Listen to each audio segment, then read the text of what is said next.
समालका में चुनावी माहौल लगातार गर्म होता जा रहा है। हुक्के की गुड़गुड़ाहट के साथ चौधरी करतार सिंह भड़ाना जनता से मिल रहे हैं और चुनाव को लेकर क्या माहौल है उसकी नजदीकियों तक भी पहुंच रहे हैं। सवाल यह है कि भड़ाना परिवार यहां से चुनाव लड़ रहा है तो क्या माहौल फिलहाल उनको नजर आ रहा है। खुद यहां पर बीजेपी के बड़े नेता करतार सिंह हमारे साथ मौजूद हैं। सर, पहले तो बहुत स्वागत आपका।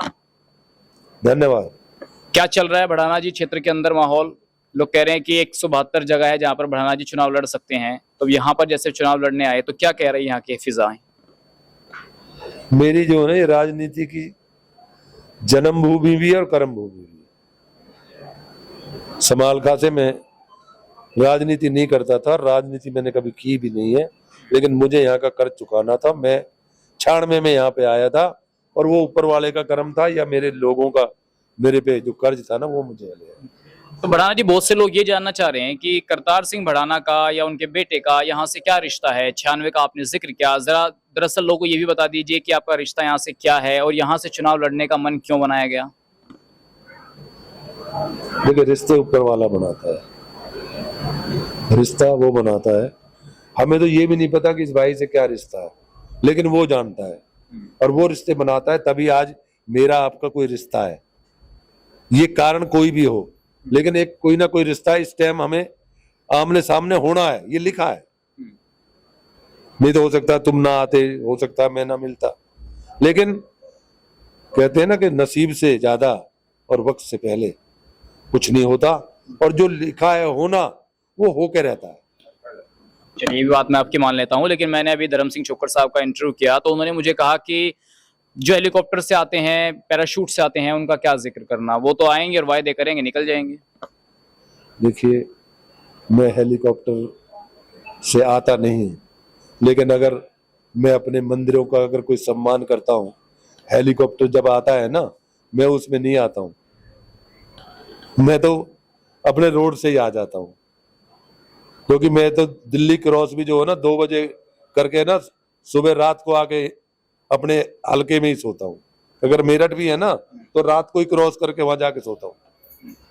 देखिए, हमने जितना नाम आपका सुना है पिछले 10 सालों में, मैं भी पत्रकारिता में हूं, तो मैंने जब भी भड़ाना फैमिली का नाम सुना है तो हमें फरीदाबाद क्षेत्र ही आपका नजर आया, चाहे बड़े भाई साहब का जिक्र हो। लेकिन जब हम चुनाव लड़ने का जिक्र सुनते हैं तो कभी समालका, कभी मंगलौर, कभी खतौली या कहीं से भी चुनाव लड़ जाते हैं। तो ये जो लोग बता रहे हैं 172 जगह, इसका क्या कारण है? आप परमात्मा पे विश्वास करते हैं? करते हैं जी। तो जो उसने लिखा है ना वो करना पड़ता है। मैं नहीं चाह के भी मुझे वहां जाना पड़ता है। इस जन्म में तो मैंने लिया नहीं कुछ, लेकिन पिछले जन्म में मुझे नजर आता है कि गंगा और जमुना मैया के बीच में मैं कभी साधु बन के, फकीर बन के रहा हूं, और वो ही सोच के करता हूं मैं कि वो रहा हूं। और मैंने झोली 5 घर फैलाता था पहले साधु, अब तो जो 100 घर मिले ना तो उन पे भी मांग लेता है। लेकिन उस टाइम साधु का एक नियम था कि 5 घर मांगे, जितना मिला उसी में गुजारा करता था। तो 5-5 घर मांग के पता ना कितने घर मांगे होंगे। पहले सुन लीजिए, मेरी अटल सत्य है ये, वो मांगे होंगे। और मैंने प्रभु से कुछ ऐसा मांग लिया जिसमें मुझे कर्ज चुकाना ही पड़ेगा, और अगर कर्ज नहीं चुकाया तो फिर दोबारा आना पड़ेगा, और मैं दोबारा इस दुनिया में नहीं आना चाहता हूं। ये मेरा परमात्मा से प्रार्थना है। बड़ी बात आप कह रहे हैं, चलिए, जनता की सेवा के बाद ही संभव हो पाएगा। लेकिन जब मैं बीजेपी के बड़े नेताओं से बात करता हूं, मैंने आपका जिक्र किया दिल्ली, तो लोगों ने कहा कि भड़ाना बंधुओं ने पता नहीं क्या जादू बीजेपी पर किया हुआ है कि जहां से मर्जी आए टिकट ले ले, मंगलौर से लिया, यहाँ से टिकट ले लिया। तो क्या जादू है, क्या छड़ी है आपके पास? बीजेपी के पुराने नेताओं को एक बार टिकट नहीं मिलता, आपको 2-2 बार मिल रहा है। मैं बीजेपी का नेता तो नहीं, पर मैं इतना पहले से सेवक हूं कि यहाँ पे जहां जिनके सामने मुझे टिकट मिला है, या जिन भाइयों के सामने मुझे टिकट मिला, उनसे कहीं पुराना मैं बीजेपी का सेवक। यहाँ क्या कमी लग रही है? यहाँ से जो विधायक हैं छोक्कर साहब, वो तो बिल्कुल आपके मुकाबले के ही हैं, प्रत्याशी हैं, कांग्रेस से लड़ रहे हैं, कह रहे हैं सरकार भी आ रही है हमारी, सपने भी दिखा रहे हैं कि डिप्टी सीएम बन जाऊंगा यहाँ पर। तो ये बताइए, यहाँ क्या कमी लग रही है उनके शासन में? देखिए, मैं आपको बताऊं, मैं किसी के शासन की बात नहीं करता, मैं कर्म की बात करता हूँ। अगर वो कर्म हमारा लिखा है इनकी सेवा करना, तो उसे तो करना पड़ेगा।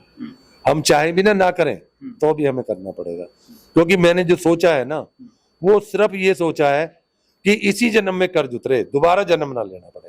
यही मेरा सब जगह जाने का कारण है। क्योंकि कभी राजस्थान गया, हो सकता है वहां के मंदिरों पे जाके कभी टूर में ही गए हों और वहां रहे हों और वहां पे भी मांगा हो, और ज्यादातर उठा के देख लो मेरे को वहीं जाना पड़ता है जहां पे बहुत परमात्मा की आस्था वाले लोग हैं, चाहे वो मध्य प्रदेश हो, चाहे वो राजस्थान हो, चाहे वो यूपी हो, चाहे वो हरियाणा हो, वहीं पे जाना पड़ता है। तो ऐसा लगता है कि उस जन्म में जब रहे वहां तो कर्जा उनका है, वहीं तो जाएंगे, और वो कर्जा उतारने की ये आस्था का मैटर है। आज की दुनिया में ना 1% भी लोग नहीं होंगे जो परमात्मा को इतने नजीक से जानते हो और जो परमात्मा पे विश्वास करते हो। चलिए, मेरे दो अंतिम सवाल है। देखिए, ये जो सवाल मैं आपसे पूछूंगा ये वैसे तो मैं अपने व्यक्तिगत तौर पर पूछना नहीं चाह रहा हूँ। पहले मेरी सुनिए, पहले सुनिए। कोई दुनिया का पत्रकार, कोई दुनिया का सवाल ऐसा नहीं है जिसका जवाब करतार न दे। चलिए, फिर तो मैं पूछ ही लेता हूँ।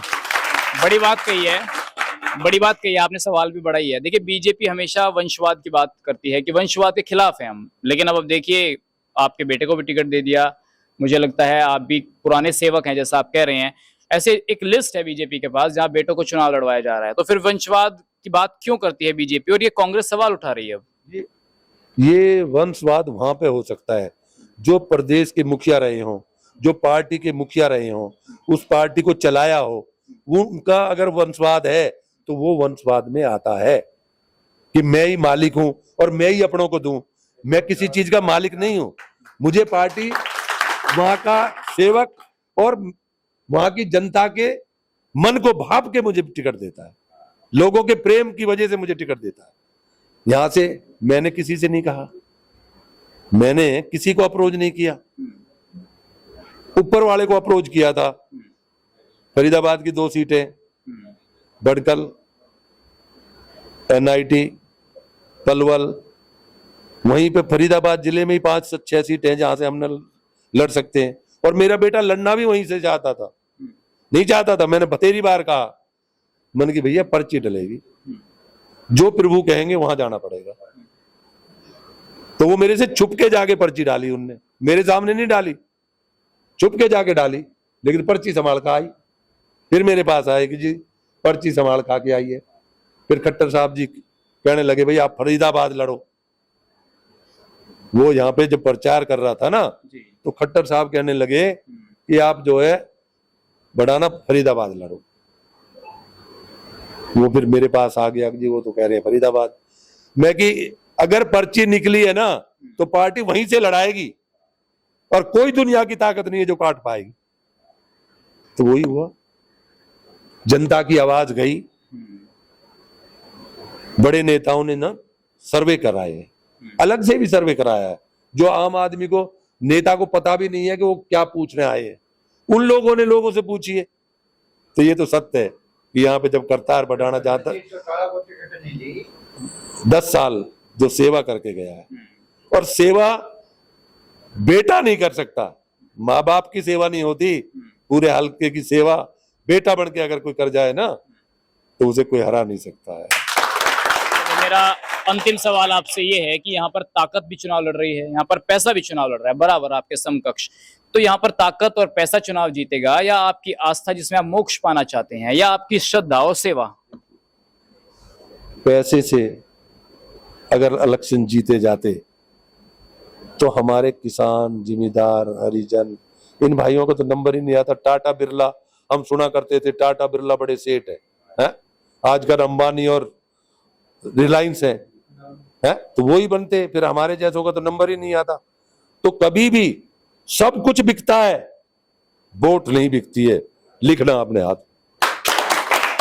क्यों? मैं सब कुछ ले लूंगा लेकिन वोट वहां दूंगा जहां मेरा दिल है। वोट जो है दिल से मिलती है। यहाँ तो दोनों सेठ लड़ रहे हैं चुनाव, सामने सामने सामने। नहीं सेठ क्या, मैं तो कहूंगा वो और बड़े सेठ बने और वो लड़े। मुझे सेठों से कोई चिंता नहीं। मुझे अगर चिंता है ना तो जो वादे वो मेरे से करवा रहा है ना, उन्हें पूरे करने की भी मुझे ताकत है। जब मैं पहली बार आया था समालखा में तो मैंने जो वादे किए थे तो मैं इनको सबको इकट्ठे करके बाबा के चरणों में ले गया और वहां पे बाबा को प्रार्थना की, लेट के गया, प्रार्थना की कि मैंने जो वादे किए हैं, मैं इतना सामर्थ्य नहीं हूं कि इनके सब वादे पूरे कर दूं, पर तुम तो सामर्थ हो, तुम इनके सबके वादे पूरे करना। अब ज्यादा नहीं, हजारों लोग जो है ना यहाँ से वहां जाते, यहाँ से लेकर वहां तक पैदल जाते हैं, ये श्रद्धा है उनकी। अब की बार 1 लाख पार। मैं तो ये कहता हूं कि 80 पार करेगी, लाख की बात नहीं करता मैं 80, 1.5 का वादा कर रहे हैं। मैं तो सीटों की बात कर रहा हूँ कि 80 पार करेगी। चलिए, बहुत शुक्रिया चौधरी साहब से बात करने के लिए। तो ये थे चौधरी करतार सिंह भड़ाना, जिन्होंने बड़े मुखरता के साथ, अपनी श्रद्धा और आस्था के साथ तमाम सवालों के जवाब दिए। फिलहाल इतना ही।